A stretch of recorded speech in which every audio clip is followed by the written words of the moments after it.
also want to say a word about the unfolding tragedy that is Gaza.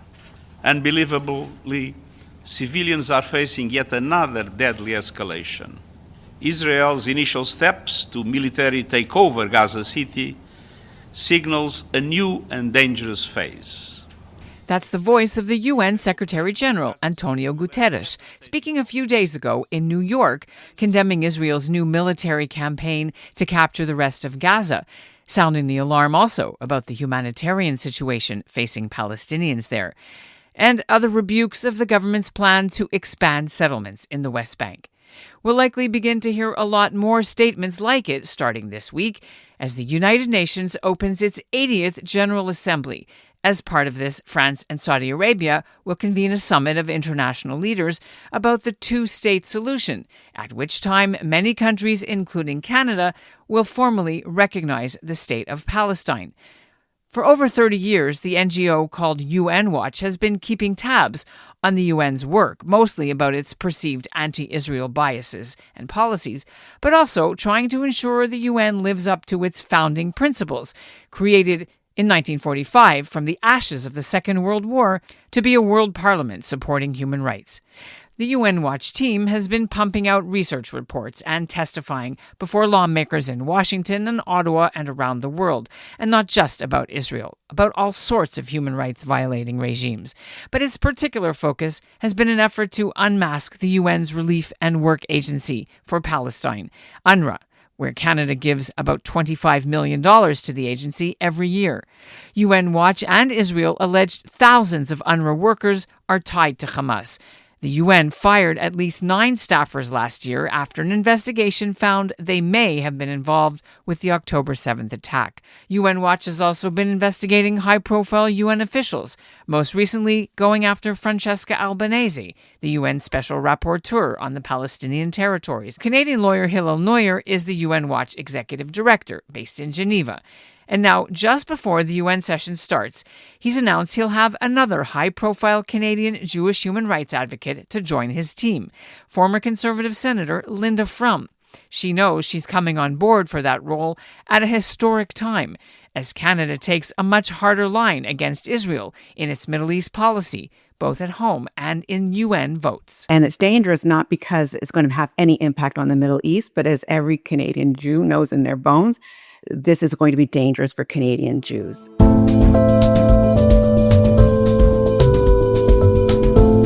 I'm Ellen Besner, and this is what Jewish Canada sounds like for Monday, September the 8th, 2025. Welcome to North Star, a podcast of the Canadian Jewish News, made possible thanks to the generous support of the Ira Gluskin and Maxine Granovsky-Gluskin Charitable Foundation. Linda Frum is no stranger to human rights work and pro-Israel advocacy. During her 12 years as a Conservative senator, she helped Canada adopt Jewish Heritage Month and fought for Iranian dissidents. She became chair of the UJA Federation of Greater Toronto Board and handled the anti-Semitism file. And she's been on UN Watch's International Advisory Board for a while, along with leaders like Dr. Einat Wilf and Professor Erwin Kotler. However, she agreed to take the new challenge as chair, even though some people have said, who cares what the UN does because we know they hate Israel, so why bother?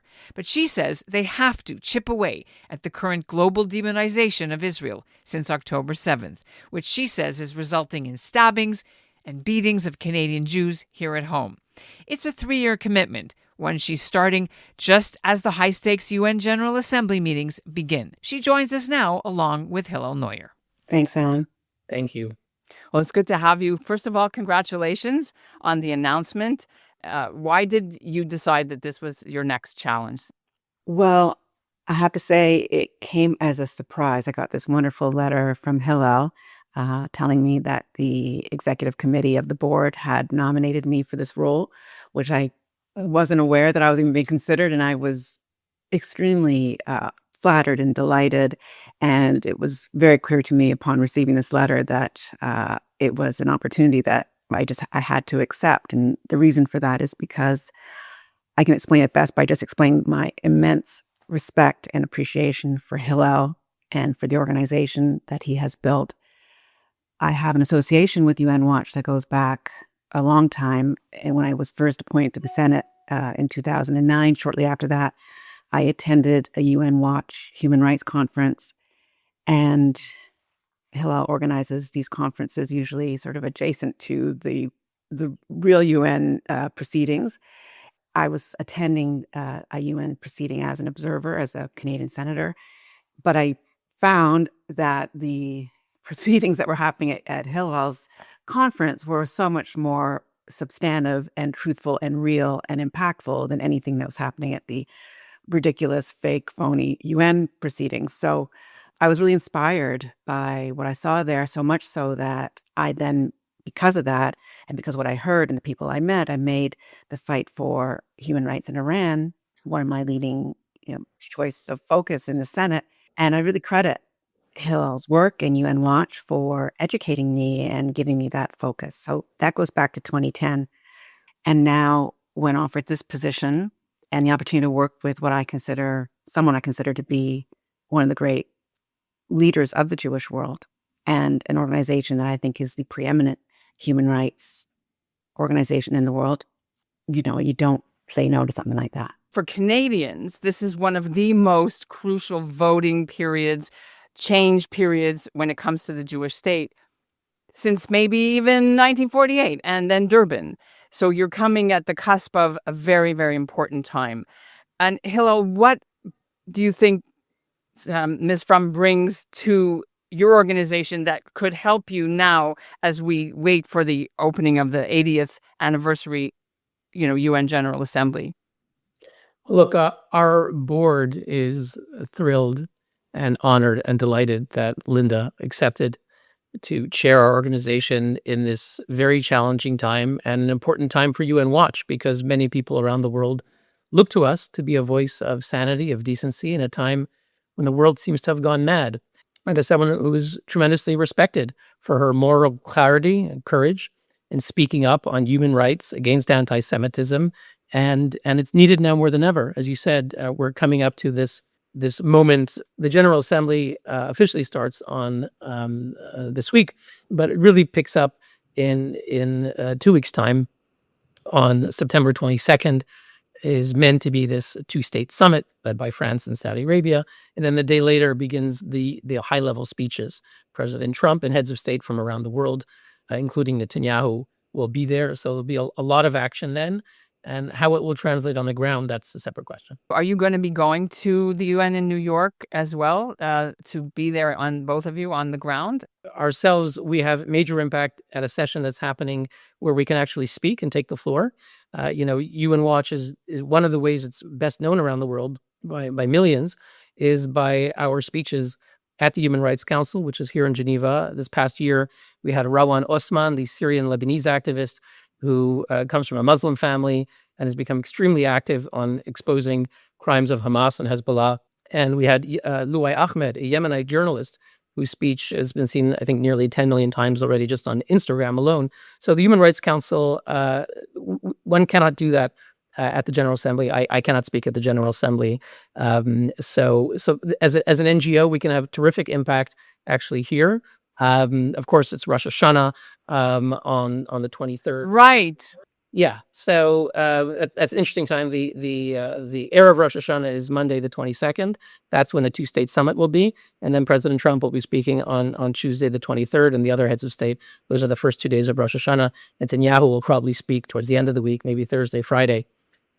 So it's possible I'll be in New York for a bit, but I don't think so.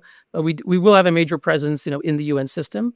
And we are in touch with journalists providing essential analysis and commentary to major media.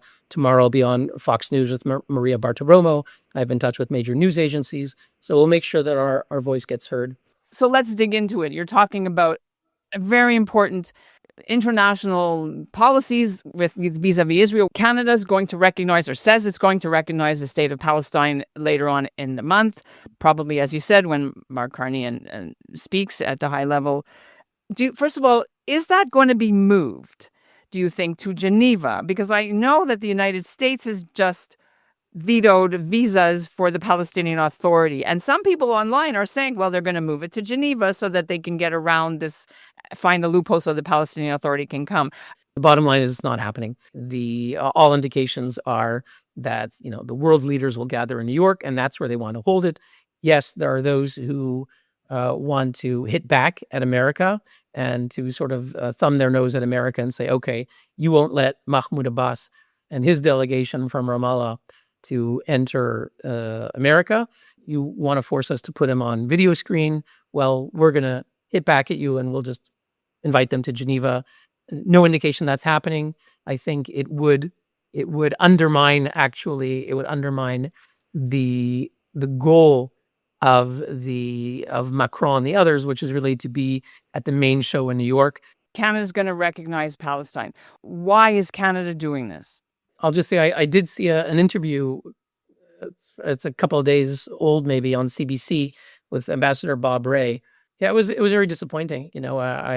I'm very disappointed with his statements and actions this past couple of years, and the interview was very disappointing.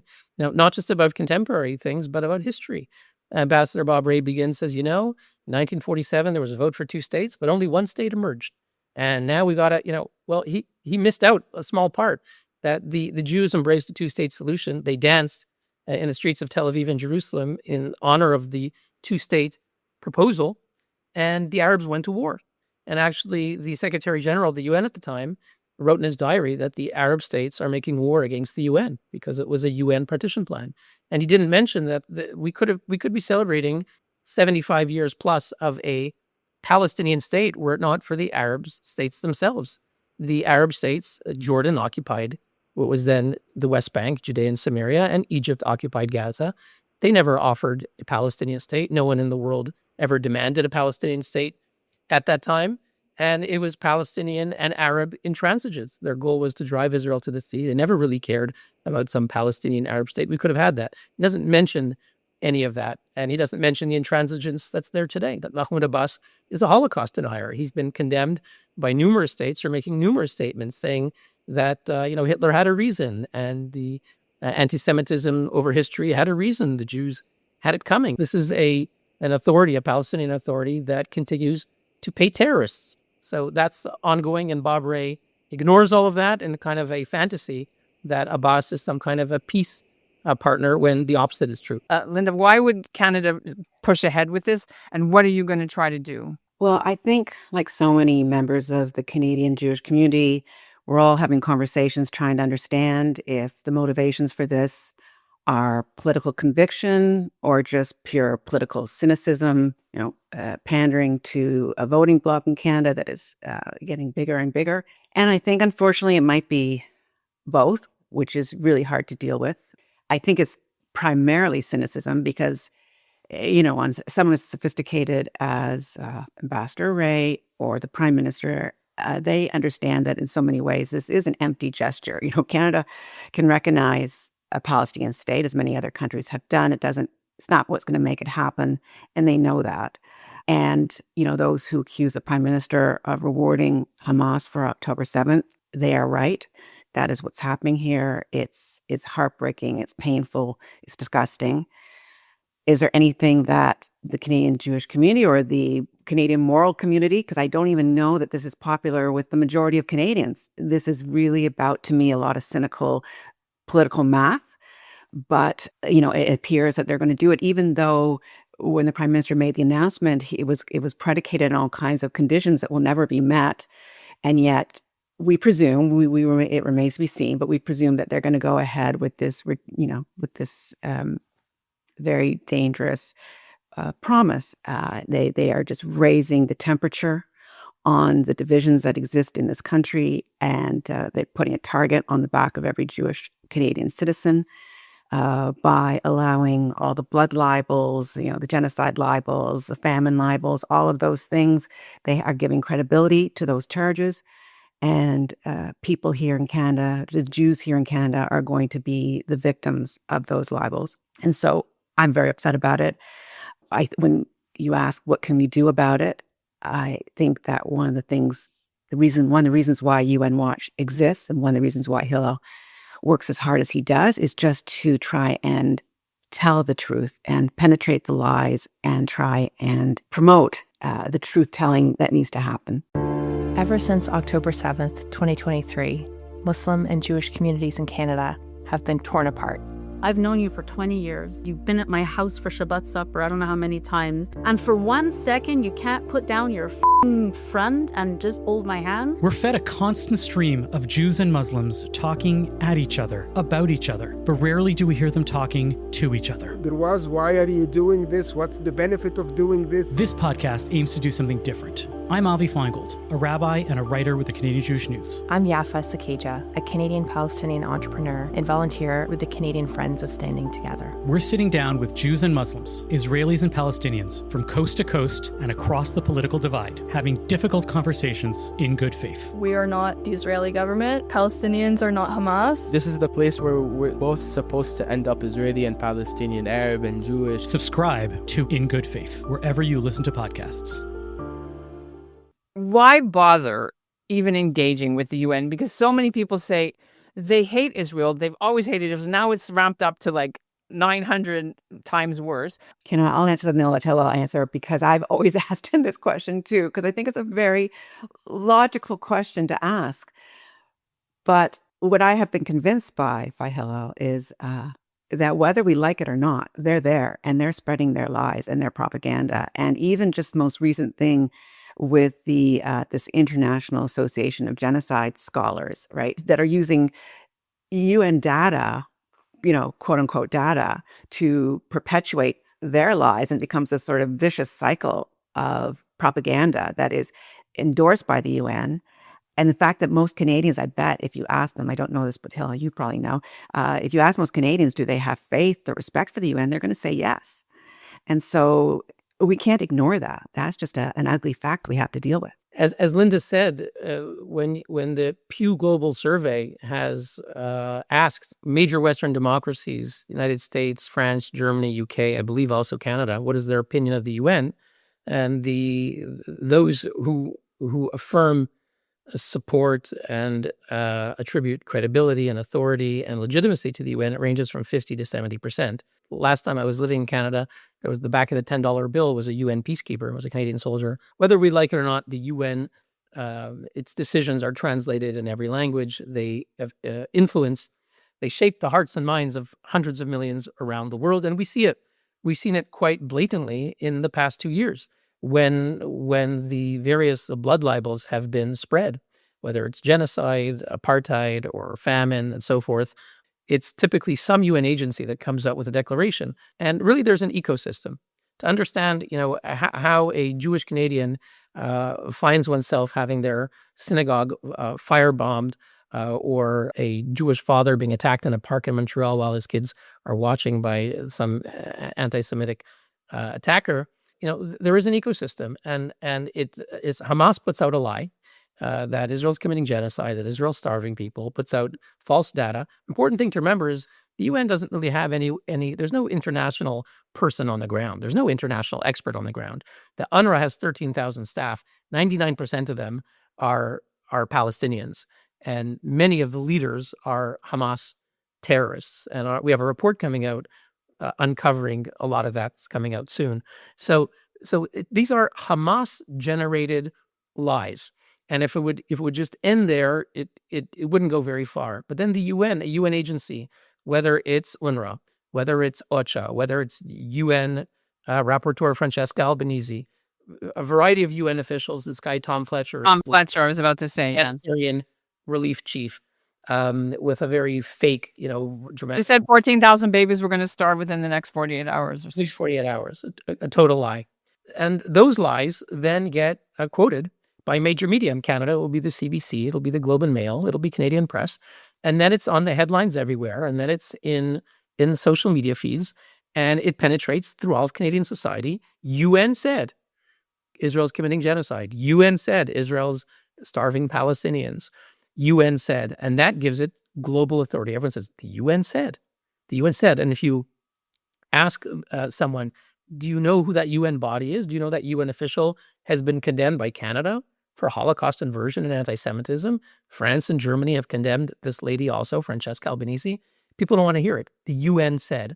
And so the way it affects people on the ground is very much connected, sadly, to this ecosystem of lies and demonization where the UN plays a global and formative role, unfortunately. Talk about Francesca Albanese. She's been to Canada many times in universities and lauded and spoken many places around the world, recently Australia, what have you.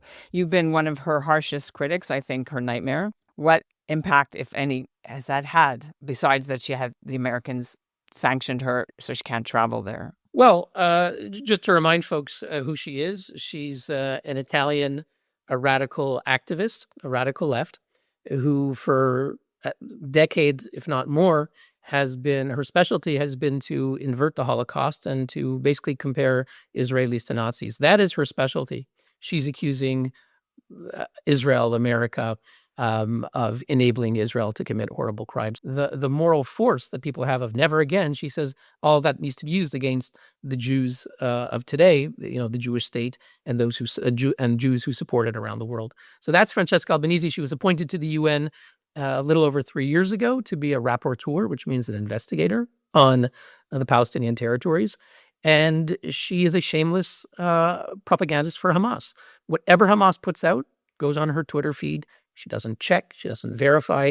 You said I think I read that you guys said she's supported by Hamas. Her trip to Australia was financed by some connected to Hamas. Is that true?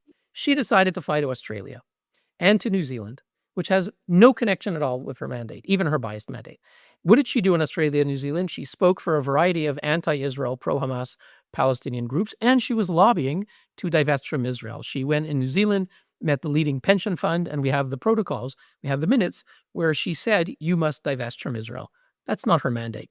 So we asked who paid for it. She said the UN paid for it. Actually, a UN committee found, based on our complaint, that following 16 months of her saying the UN paid for it, actually pro-Hamas groups paid for her travel within Australia and within New Zealand.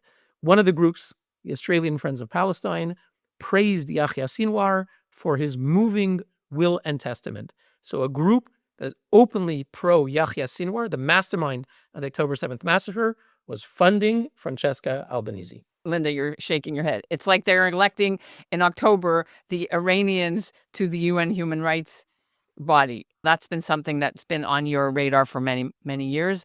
How do you plan to approach this, Linda? Just the existence of UN Watch is just essential.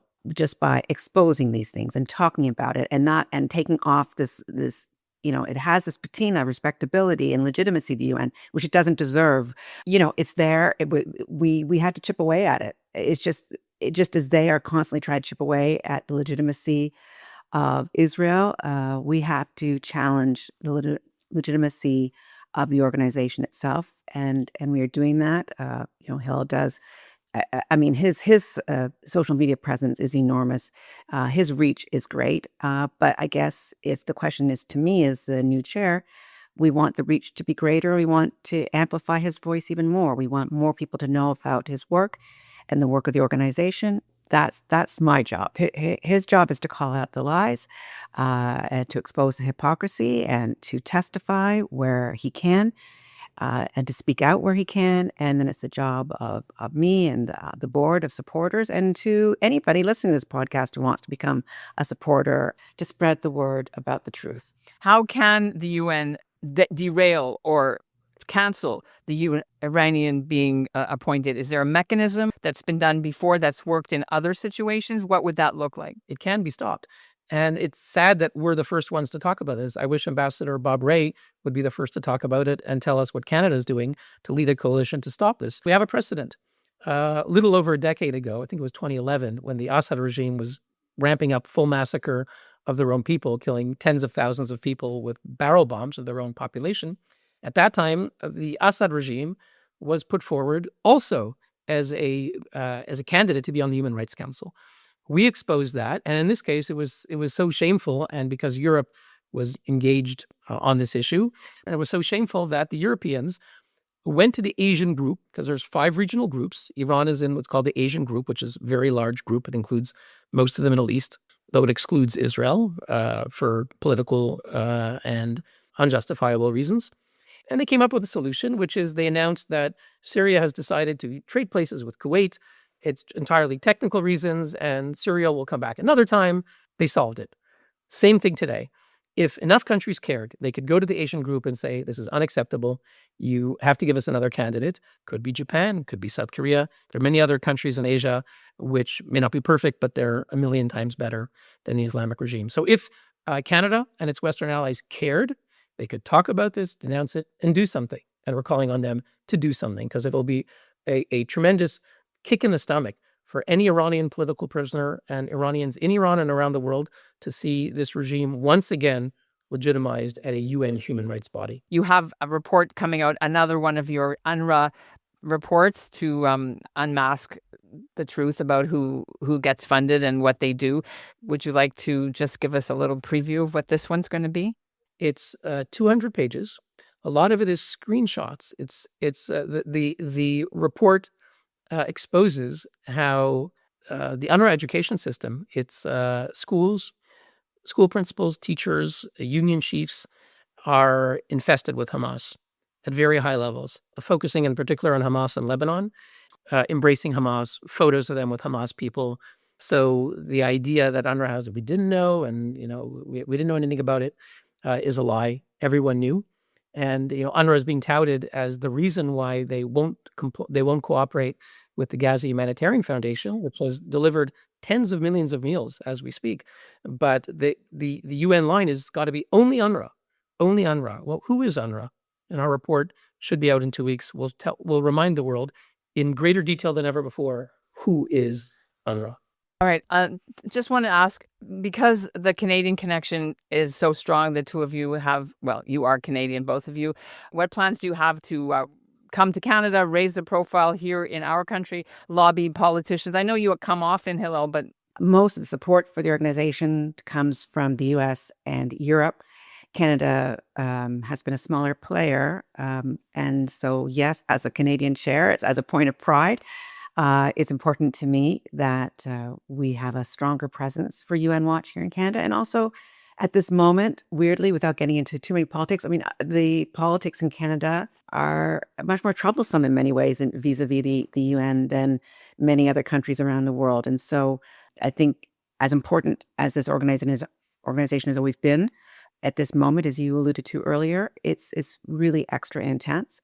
So I think there's much more we can do here in Canada. I think the support here is very deep, and we for sure will try and make the organization more accessible and have Hillel come more often and increase our presence here in Canada, but also everywhere, because unfortunately this is not just a Canadian issue. Congratulations again, Linda, for joining this body as the chair.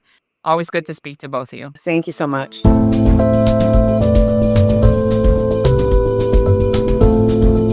And that's what Jewish Canada sounds like for this episode of North Star. Made possible thanks to the Ira Gluskin and Maxine Gronowski-Gluskin Charitable Foundation. North Star is produced by Zachary Judah Kaufman and Andrea Varsity, with executive producer Michael Freeman, and our music is by Brett Higgins. Thanks for listening.